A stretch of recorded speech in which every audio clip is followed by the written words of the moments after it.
Perfect. Yum. Maray na aga mga ka-Jollibet mo niyan ay aldaw nin Sabado. So maluto kita ning ginataang langka na may halong bagungon or sup-supon siya. Sup-sup. So first, I have here the unang gata. So ibutang tayo ni na bawang, sibuyas. Okay. So kagaon tamon asiya.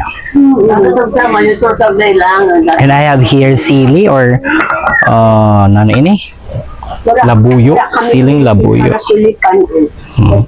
May mga bisita ako din ni ang mga chismosa san ako barangay. So halo-halo unta siya sindiyo. So yan mga Jollibet, kaga na siya ibutang tayo ni na ato bagungon. Lutoon tamon ay ni na ato bagungon. Tapos may unsin laurel. Laurel. And siling labuyo. Ang tayo na lemongrass. Some salt. So pag okay na siya later, butang tal ato langka. And binutang ta ng bagungon. Next day ay butang taan langka pag nag-boil siya. Ang kanila para mahamuton ina na ato suli. Ira-idon pa.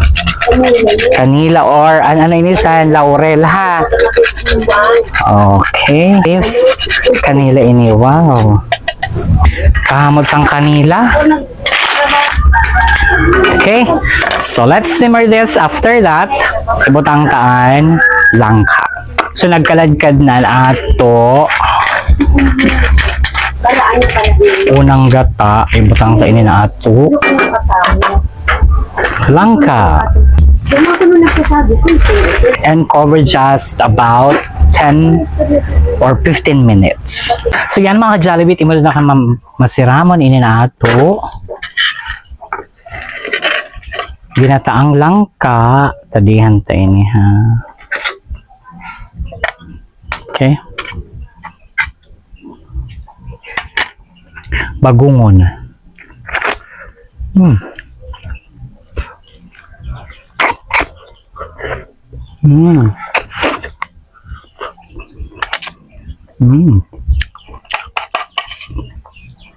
Perfect. Yum.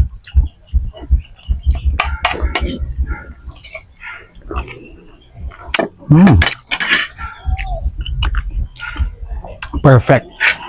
Mapahining mo niya magluto mga kamosin. Magluto ka mo ginataang langka na may bagungon or sup-supon. Thank you for watching. Bye!